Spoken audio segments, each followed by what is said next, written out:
I think everybody was struggling to just play music. This was before they'd even figured out how to begin thinking about sounding like themselves or creating a unique sound. What made them peculiar, rapidly ever more peculiar, was quite quickly, to quote Bob Weir, the song was over but we weren't finished yet. They started improvising. They branched out into what we now recognize as the roots of psychedelic music. A lot of improvisation, some of it taken from jazz, but also I think some of it taken from bluegrass. You can hear that a lot in Jerry Garcia's guitar playing especially. Some jazz, I think, in Phil Lesh's bass playing, and definitely the most earthy element, the blues element, in Pigpen singing and keyboard work, which was very rooted in the blues. When it came together, it wasn't quite the mishmash you would expect. It kind of formed an entirely new style, and you could say that to a degree of the other major San Francisco groups like Jefferson Airplane, Quicksilver Messenger Service, Country Joe and the Fish, Big Brother and the Holding Company. The Warlocks were not the only band to have formed from the shifts in mid-60s music. A number of new electric groups had started to emerge in San Francisco, but the nascent scene was hamstrung by a lack of viable live music venues in the city. In August '65, the Jefferson Airplane played their debut gig at the Matrix Club, and the rock acts had their first home. A lot of the folk musicians from that earlier era, in the early 60s, who knew each other, started getting into bands. So the bands in the summer of '65 and the fall of '65 kind of, I want to say networked. And would say, okay, well, here's a place over here in so-and-so, in El Cerrito or in the East Bay, maybe you can work at. The Matrix was the place in the city. It was hardly any other club that I could think of. Most of the other clubs that we had played were folk music places, and it was hard to make them transition into electric music venues because of sound problems. But the Matrix there was a partnership, 3 or 4 guys, and one of them was Marty Ballin, who started the Jefferson Airplane. And one of the reasons why he got involved in that club, he turned it into a live music venue, is because he wanted to start a group, and it was a perfect place to rehearse and to present the group and make money. The clubs in San Francisco were, joints with go-go girls, that were either discotheques, like the Peppermint Tree, or they were topless joints in North Beach, and they had these kind of R&B bands that played in those places. I remember this gig. It was so funny because it was a girly show type place. I think it's called Lucky Pierre's. It's on Broadway.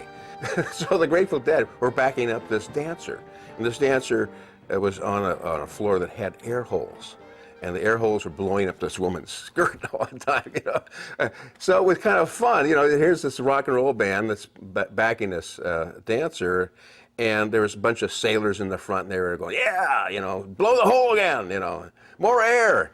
But after a while, it got boring, and people started listening and watching the band. Despite the opening of the Matrix, San Francisco still lacked venues in which the city's youth could listen to live music, party, and, crucially, dance.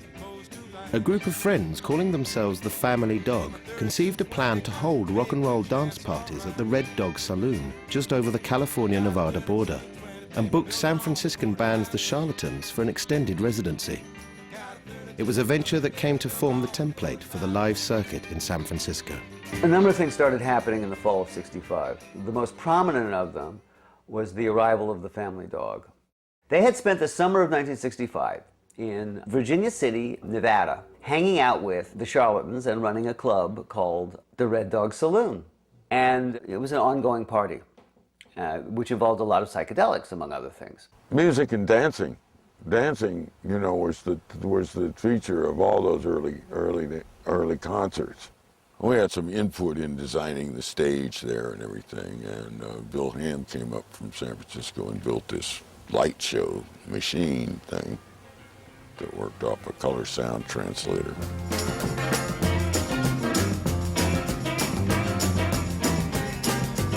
So So they'd had all this marvelous good time in the Red Dog in the summer, and they get back to San Francisco in September. They hired the Longshoremen's Hall. They created these parties, and they were parties, they were costume parties. Again, the earliest signs of what was going to be called hippie. All these people that were in their own homes, and they were sort of freaking out and doing LSD and dressing up and being odd, but they weren't so social yet. I mean, there was no place for them to go, or at least they didn't know about it yet. So they were going to the Longshoremen's Hall. That they could figure out. And that was when we suddenly realized how big the scene was, because most of these groups of people thought they were the only ones, you know. And they threw that first dance, and we played there, and I believe the bill was Charlatans, Jefferson Airplane, the Marbles, which was a group from Berkeley, some guys that I knew. That's when we saw all these people turn up in costumes, and hey, we got something going here, you know. The second Family Dog show, Phil Lesh, very high, walks up to Luria Castell, who was the chief dog, who was the guiding energy, and said, "Lady, what this little seance needs is us." And he was right.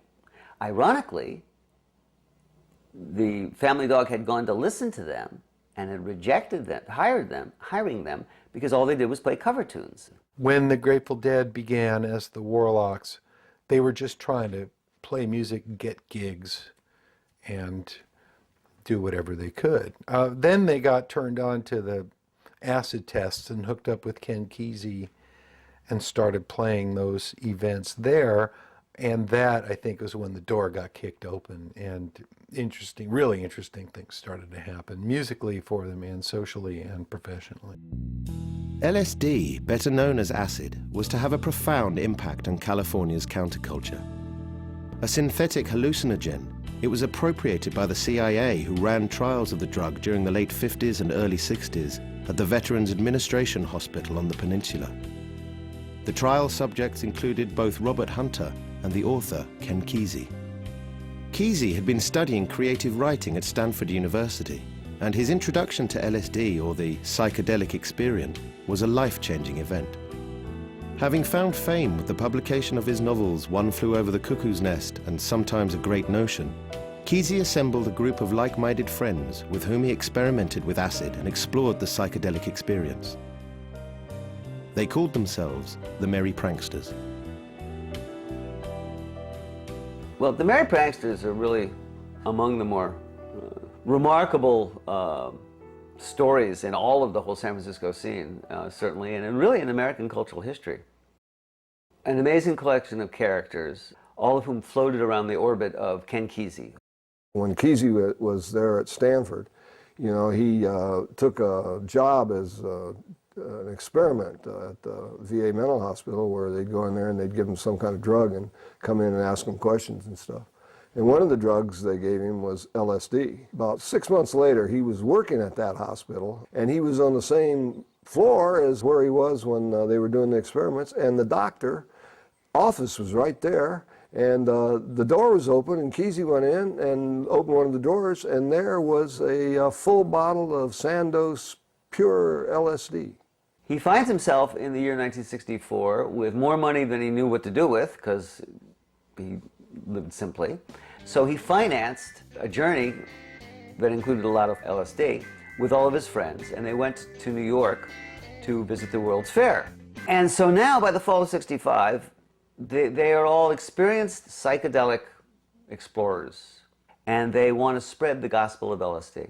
That what you might imagine somebody could achieve with 30 years of profound Asian mystical meditation can be done with a pill. And there's a grain of truth to that. Certainly, the psychedelic experience is a remarkable experience. And they decide to share it. Over the next 6 weeks, they held 5 or 6 more acid tests in various venues around the Bay Area, a lodge at Muir Beach, a bar in Palo Alto. And they grew and grew and grew, because there were a lot of people now, taking acid in the Bay Area. It just got out of hand, so we decided, well, let's rent a hall or a place and do it there. So we started doing that, and then we called it the acid test. Can you pass the acid test? And we had little acid test cards made up, because it cost you $1 to get in. And then you got your card, and then the next time you came, it only cost you $1. And if you didn't have a card, you could buy one for $1. We were part of the same world socially, you know. I mean, that is to say, we lived in the same county, you know, and we knew some of the same people, Page, and some of the people in Kesey scene were friends of ours. And we were playing in bars and things like that, but we'd heard about Kesey and the Bus.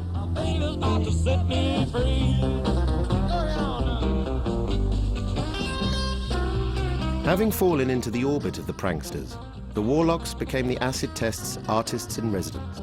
The freedom to both experiment and pay the bills was also given an enormous boost by the band's encounter with Owsley Bear Stanley. A prolific LSD cook with an interest in sound engineering, Owsley's acid fueled the tests, while his experiments with sound equipment and weighty drug proceeds powered the Warlocks. They showed up at every gig. And so the actual acid test, what we tried to do was have 2 stages, one at each end, or 2 music scenes. And the Grateful Dead, they became the Grateful Dead during this period. And the pranksters would be at opposite ends, and sometimes they'd play, sometimes we'd play, and sometimes we'd all play together. And then at some point in the evening, we'd show the movie on the wall, and then maybe somebody would be playing to that, you know. And it was really free form, and people would come, and they would do their stuff too, you know. The whole movement in the Bay Area there, the psychedelic wave had hit. Everybody in the room was the show. There was no show. You were the show, or the show is you. Whatever you did was the show. And that applied to the Grateful Dead, too. The Grateful Dead were sort of the house band at the acid tests, but across the room was the Prankster band, which was significantly less musical, but equally interesting in their own way. You know, they were banging on sculptures and using tape loops and microphones and doing their own sort of thing to make weirdness happen. And the Dead were not required to perform. Cornerness. And a place for the bat.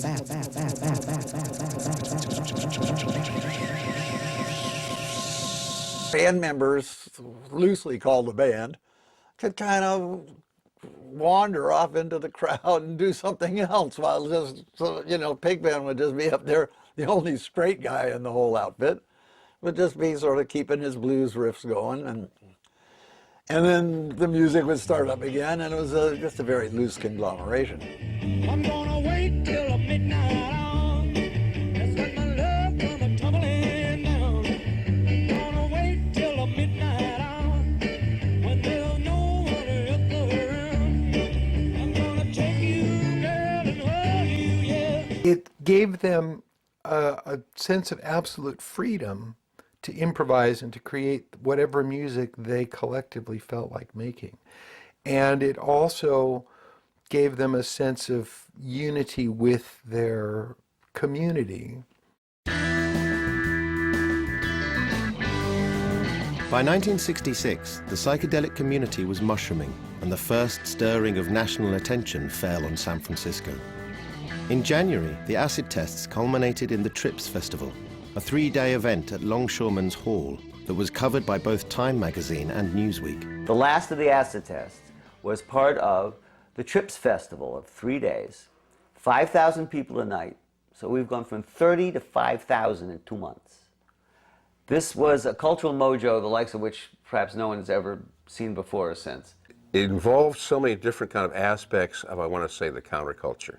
5,000 people tripping. After a while, it became fairly obvious that the police were going to take an interest. Though they couldn't figure out quite what to do, it was quite legal what they were doing. There was no law. Even though they violated every law of God and society, they weren't violating any laws. Kesey was over here on a projector, you know, one of those overhead projectors, and he could write stuff on a piece of paper and it would be projected up there. And he had on this space suit, all luminized space suit with a helmet. It was an old welding helmet. He flipped down like that with just this, you know, thing in front of it. It was all like